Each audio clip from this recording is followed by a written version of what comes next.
On June 2nd, 2010, Northwest Film Forum hosted Peter Bratt's film La Mission. Tickets were selling fast. Everyone was excited to see it.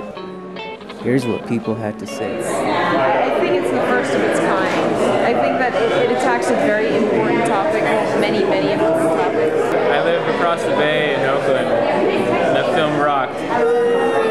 I thought it was a really great movie. It was very inspiring, and it was really true. And I love the indigenous references. Good evening, relatives. I just want to say it's great to be here in Seattle, my favorite city.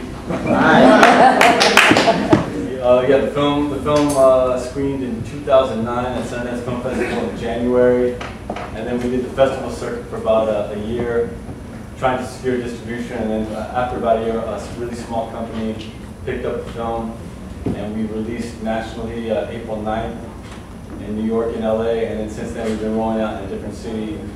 Yeah, because the film it's a really small company, they have no advertising budget.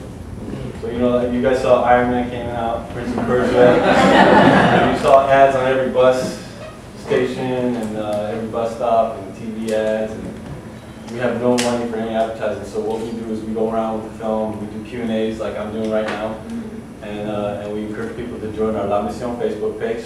Join our La Mission Facebook page. Check out our website, lamissionmovie.com, and tell all your friends. Twitter them, tweet them, and spread the word. And that's really how the film has been surviving through word of mouth. And we actually opened in San Francisco with no ad campaign. We were the #1 film for 3 weeks. Yes, in the back. Hi, I was just wondering, what is it like to work with your brother professionally? I mean, because I'm the youngest brother, there's just 2 of us, and I just wonder how it is for a project to work together like this. I don't think that we consider it a professional relationship. No. What inspired me? Benjamin and I were born and raised in San Francisco, and we've always dreamed of telling the stories in the Mission District.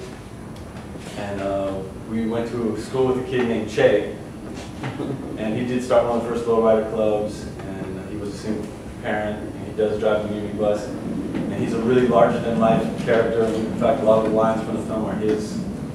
Just, I love movies, and I grew up going to films, and it seems that a lot of the heroic male figures that we revere, not just in minority cultures, but in the dominant culture, are men who kill.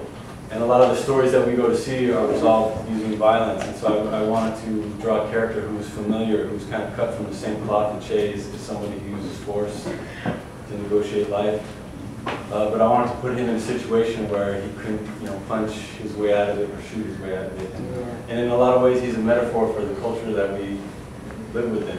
We live in a culture that is patriarchal.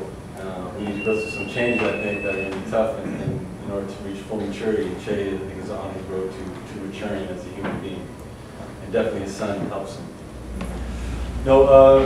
When we were young, there was a huge lowrider scene, and the lowriders, like the lowrider culture, like in the film, they have the lowrider culture as a soundtrack. But when people in the community hear a song like this, it evokes so many different memories and associations that have to do with that particular culture. Right, everyone, we're wrapping it up because